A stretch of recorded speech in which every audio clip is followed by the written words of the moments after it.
علامہ اقبال نے اپنی خوبصورت انداز میں لکھا ہے، کہتے ہیں سلطان مراد ہندوستان کا بادشاہ تھا۔ اقبال نے لکھا ہے، اقبال کہتے ہیں اس نے ایک مستری کو بلایا مسجد بنانے کے لیے، کہا اس طرح کی بنانا میرا دل خوش ہو جائے۔ معمار نے مستری نے مسجد بنائی، بادشاہ سلامت کو پسند نہ آئی تو بادشاہ سلامت نے اس مستری کا ہاتھ غصے سے کاٹ ڈالا، پوچھ کوئی نہیں نہ سکتا۔ وہ سیدھا قاضی کی عدالت میں کٹا ہوا ہاتھ لے کے گیا اور قاضی کے دروازے پہ جا کے کہنے لگا میں پوچھ سکتا ہوں آپ کس کا کلمہ پڑھتے ہیں؟ پوچھ سکتا ہوں؟ تو قاضی کہتے ہیں میری کرسی بھی کانپنے لگی اور جس کمرے میں بیٹھا تھا وہ کمرہ بھی کانپنے لگا۔ میں نے کہا سوالی تو بات کا کہانی پانے بتاؤ کلمہ کس کا پڑھتے ہو؟ قاضی کہتا ہے میری آنکھیں برس پڑی۔ میں نے کہا میں اس کے کلمہ پڑھتا ہوں جو دنیا میں بھی میرا وارث ہے، قیامت میں بھی وہی میرا والی بنے گا۔ جو دنیا اور آخرت میں میرا والی ہے، میں مصطفیٰ کا کلمہ پڑھتا ہوں۔ تو کہنے لگے ہاں اس لیے تجھ سے یہ بات کہلوائی ہے کہ کہیں تو بادشاہ کا تو کلمہ نہیں پڑھتا، معاذ اللہ تو قاضی عدالت میں بیٹھا ہے کرسی پہ اس کا کلمہ تو نہیں پڑھتا؟ کہا نہیں میں مصطفیٰ کا۔ پھر دیکھ میرا ہاتھ کٹ گیا ہے، اب تو بتا کہ تو بادشاہ سمجھ کے معاف کرے گا یا رسول اللہ کا دین سمجھ کے نافذ کرے گا؟ ڈاکٹر اقبال کہتے ہیں وہ قاضی نے حکم جاری کیا کہ فوراً بادشاہ کو بلایا جائے۔ ہندوستان کا فرما روا پیغام گیا تو کامتا ہوا آیا، قاضی نے سامنے کھڑا کیا، ایک طرف بادشاہ اور ایک طرف وہ معمولی معمار مستری کام کرنے والا۔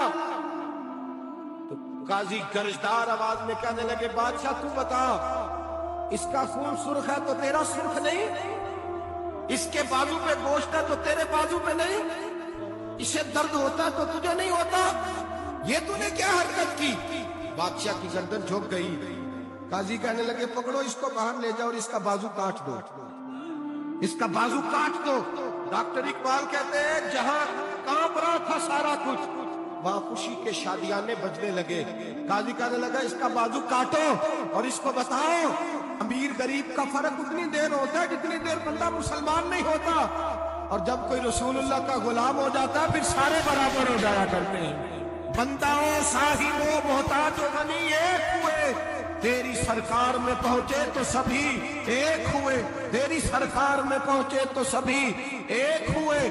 اور اپنی ملت پر قیاس اقوام مغرب سے نہ کر، خاص ہے ترکیب میں قوم رسول ہاشمی، لے جاؤ کاٹو اس کا بازو۔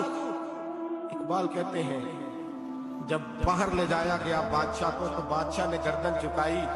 وہ مستری کہنے لگا تو نے گردن کیوں جھکا دی ہے، اب کیا ہوا؟ تو بادشاہ سلطان مراد آنکھ کھول کے کہنے لگا بھول گیا تھا، غلطی ہو گئی تھی، بادشاہی کے تکبر میں آیا تھا، وہ جو تیرا ہاتھ کاٹا ہے وہ تکبر سے کٹ گیا ہے، اور یہ جو گردن میں نے جھکا دی ہے یہ میں نے اپنے نبی کے دین کی حد کے نیچے جھکا دی، حضور کے قانون کے نیچے جھکا دی ہے، یہاں سزا لوں گا وہاں شرمندہ نہیں ہونا چاہتا۔ اس مستری نے بڑھ کے سینے سے لگا لیا اور کہنے لگا قاضی صاحب میں نے معاف کیا، مجھے پتا چل گیا ہے کہ مسلمان بادشاہوں کا کلمہ نہیں پڑھتے، محمد عربی کا کلمہ پڑھتے ہیں، رسول اللہ کا کلمہ پڑھتے ہیں، اور جب تک مسلمان نبی پاک کا کلمہ پڑھیں گے کوئی اللہ کی حدوں کو نہیں توڑے گا، کوئی دین کو پامال نہیں کرے گا، کسی کے اندر طاقت پیدا نہیں ہوگی کہ وہ دین کی حد کو توڑ سکے۔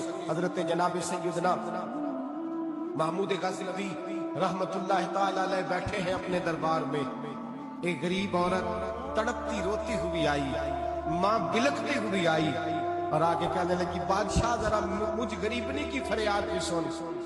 بادشاہ نے کہا جلدی سے بلاؤ کہیں اس کی چیخیں کوئی زلزلہ برپا نہ کر دے۔ قریب آئے، کیا بات ہے؟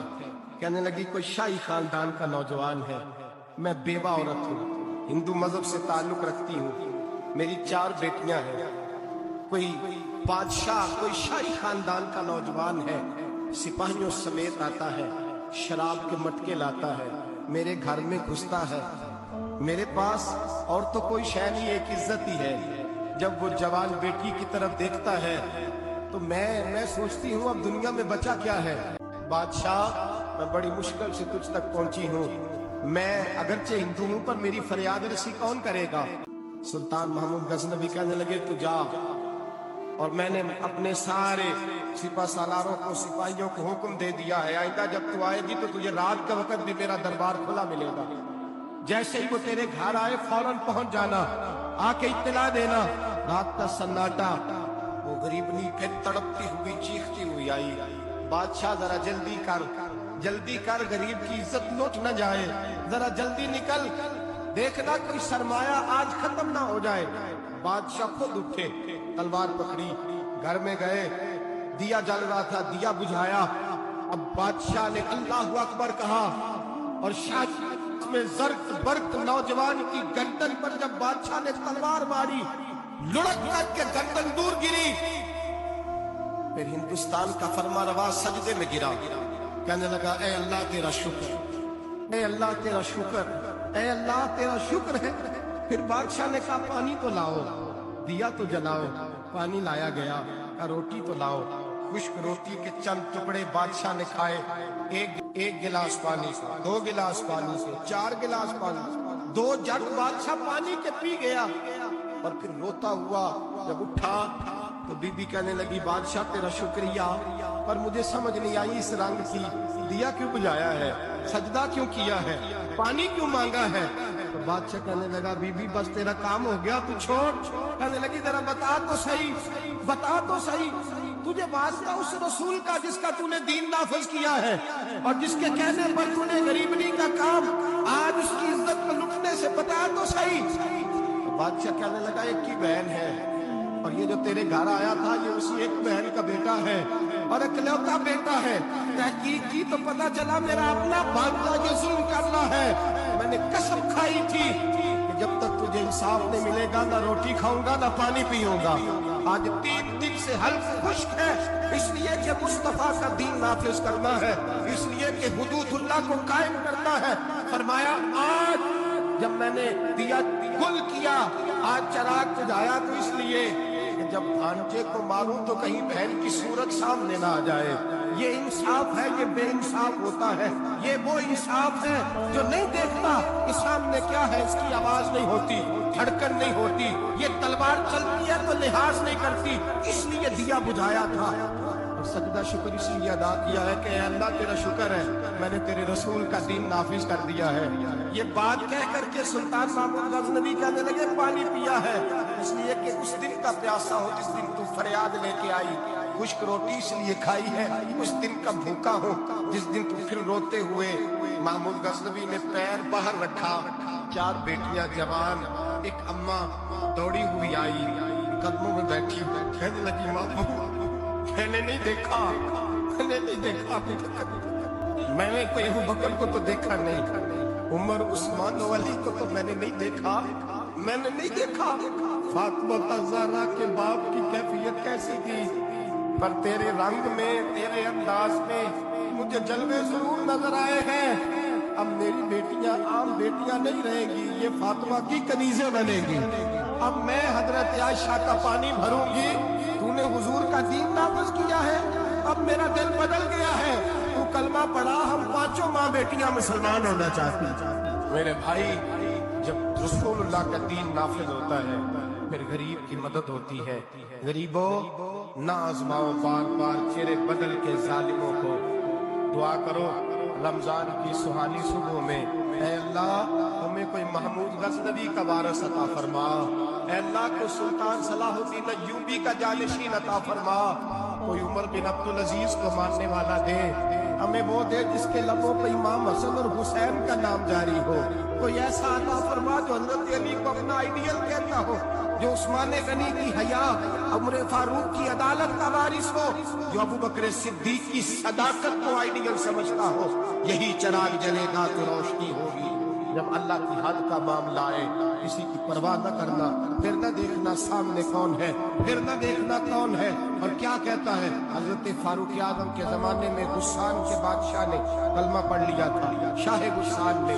آج تو مکے اور مدینے میں بھی حالات بگڑ گئے، اب تو پیکج ہوتے ہیں حج کا، ایک وی آئی پی، ایک وی آئی پی، ایک عام، ایک اکانومی، اب تو وہاں بھی پیکج ہے، اب تو وہاں بھی امیر آئے تو ان کے لیے الگ رستے ہیں عرفات اور منا جانے کے لیے۔ حضرت عمر کا زمانہ تھا، غسان کے بادشاہ نے کلمہ پڑھا، لمبا جبہ پہن کے طواف کعبہ کرنا تھا، ایک غریب کا پیر جبے پہ آ گیا، غریب کا، مجبور کا، غلام کا۔ بادشاہ نے پلٹ کے تھپڑ جو مارا تو مجمع میں خانہ کعبہ کے سائے میں غریب رونے لگا، اور حضرت عمر کے پاس گیا، کہنے لگا میں رسوا ہو گیا اور سرے طواف رسوا ہو گیا، اے عمر اللہ کے گھر آ کے بھی میری رسوائی ہوئی۔ حضرت عمر نے غسان کے بادشاہ کو بلا کے کہا کہ اسے بدلہ دے، اسے راضی کر یا بدلہ دے۔ کہنے لگا عمر اب میں اسے بدلہ دوں؟ آپ نے فرمایا یہ میرے نبی پاک کا دین ہے، یہ حضور کا دین ہے، یہ نافذ ہوگا، یہ امیر غریب کے لیے علیحدہ علیحدہ نہیں، اسے بدلہ دے گا، تجھے تھپڑ مارے گا، تجھے کھانا پڑے گا۔ اس نے کہا اگر میں ایسا نہ کروں، آپ فرمانے لگے پھر میں عمر ہوں، پھر میں عمر ہوں، پھر میں تجھ سے کرواؤں گا، تجھے کرنا پڑے گا، تجھے یہ کرنا پڑے گا، میں کرواؤں گا۔ حضرت سیدنا عمر فاروق نے کہا ایک رات کا وقت ہے تیرے پاس، یا اسے راضی کر لے یا سویرے اسی طرح طواف ہوگا، اسی طرح مجمع ہوگا، اور طواف کی اس جگہ جہاں تم نے تھپڑ مارا تھا یہ تجھے تھپڑ مارے گا، اور سارا زمانہ دیکھے گا کہ رسول اللہ کا دین کیسے نافذ ہوتا ہے، تجھے تھپڑ کھانا پڑے گا، مار کھانی پڑے گی۔ اللہ اکبر۔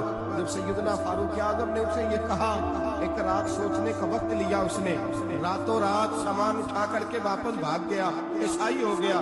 ایک آدمی نے کہا عمر اتنا بڑا بادشاہ تھا، اس کے پیچھے کتنے لوگ مسلمان ہوتے، مال خزانہ میں کتنا نفع آتا، یہ ہوتا وہ ہوتا۔